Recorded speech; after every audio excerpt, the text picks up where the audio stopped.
if I was going to list the top 3 areas that get injured, I think in order of occurrence, shoulders, knees, and then hips / lower back.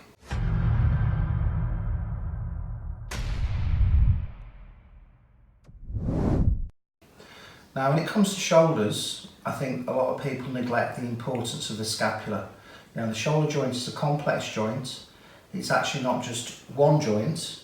It is a joint here, so the sternoclavicular joint, a joint here, the acromioclavicular joint, and then an articulation on the back between the scapula, your shoulder blade, some muscles that sit underneath it, and then your rib cage. So it's a complex interplay between all those different joints when it comes to shoulder movement.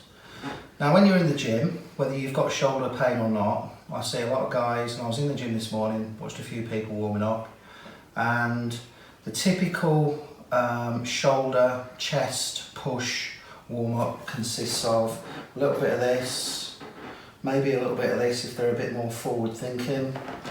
And a lot of people, most people, neglect the importance of the scapula. Now your scapula, your shoulder blade, it's a floating bone. So essentially it doesn't physically attach to any other bones. It just sits on top of the rib cage. Now because of its floating action or nature, the interplay of muscles that are around it is incredibly important. Most people, I think their upper traps are overactive. So because we sit in this position at work and walk around like this, I think most people's traps tend to be very overactive. So the scapula naturally gets pulled into what we call elevation, which means the muscles that sit around the bottom of it, things like lat dorsi, which attaches onto the inferior angle, the middle and lower fibres of your traps, so your trapezius muscle goes from the bottom of your skull out onto the tips of your shoulders, and then it goes all the way down to about T12. It's a much bigger muscle than people think. Now, once the scapula is elevated, the middle and lower fibres of traps can't work effectively because they're now on stretch and they're pulling in at a slightly different angle.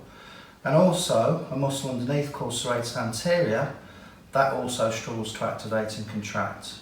So what you've got then is a situation where your scapula's elevated, it's up, it's often around the side, so again the shoulder joint is sitting forwards, and then with the best one in the world, it's very difficult for you to activate muscles, to put your rotator cuff, which is what is the purpose of these movements here, into the optimum position.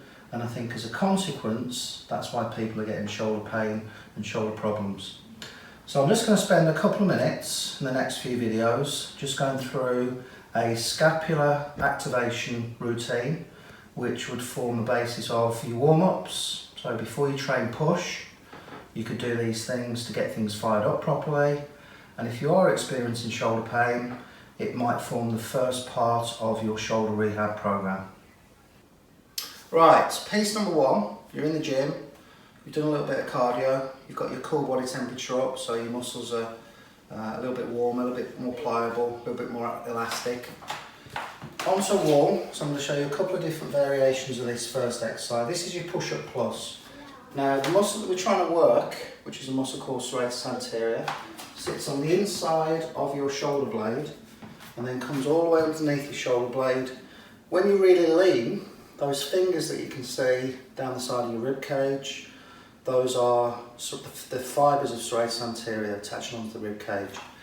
So this muscle, imagine that's your scapula, pulls your scapula flat onto your rib cage. It provides a nice stable base from which your shoulder joint can move from. So, key things to think about here. In this position, hands in line with the shoulders, we're going to push the shoulders forwards, and then what we're going to try and do, if you come around this side down, my elbow pits, which are this thing, those are what I describe as the elbow pits. We're going to turn our elbow pits with the shoulders pushed forwards up towards the ceiling. And then we're going to camp out in that position for between 30 to 60 seconds. Constantly fighting to try and keep the elbow pits forwards and the shoulders pushed forwards into that protracted position. Okay, if you can do that, we can then move down onto the floor. All right, so this is still piece number one. This is a harder variation of the exercise that we did against the wall. So again, push-up position, protract the shoulders, so you're pushing the shoulders as far forward as you can, and then we're turning those elbow pits forwards. Shoulders push forwards, elbow pits forwards. And again, we're going to camp out for 30 to 60 seconds in this position, trying to fight the temptation to let the elbows relax, to let the shoulders come down, so it's pushed, turned, holding that position.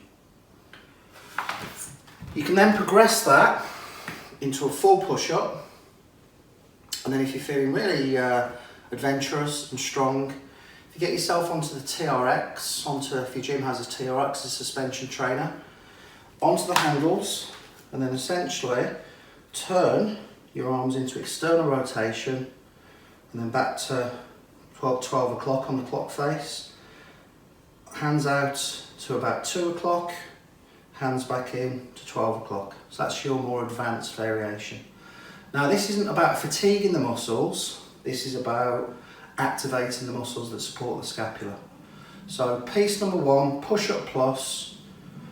It's a static, it's an isometric contraction, so we're not moving while we're doing this, we're just trying to activate muscles, create some stability in the shoulder blade so that your shoulder joint sits in a better position for when you're pushing either vertically or horizontally. So piece number two, this is called a Chariot.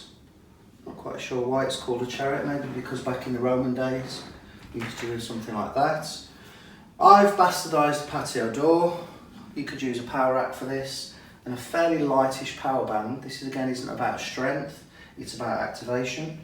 So hands down by your side, chest up, shoulder blades into back pocket, and then we're going to squeeze back and then forwards, back and then forwards.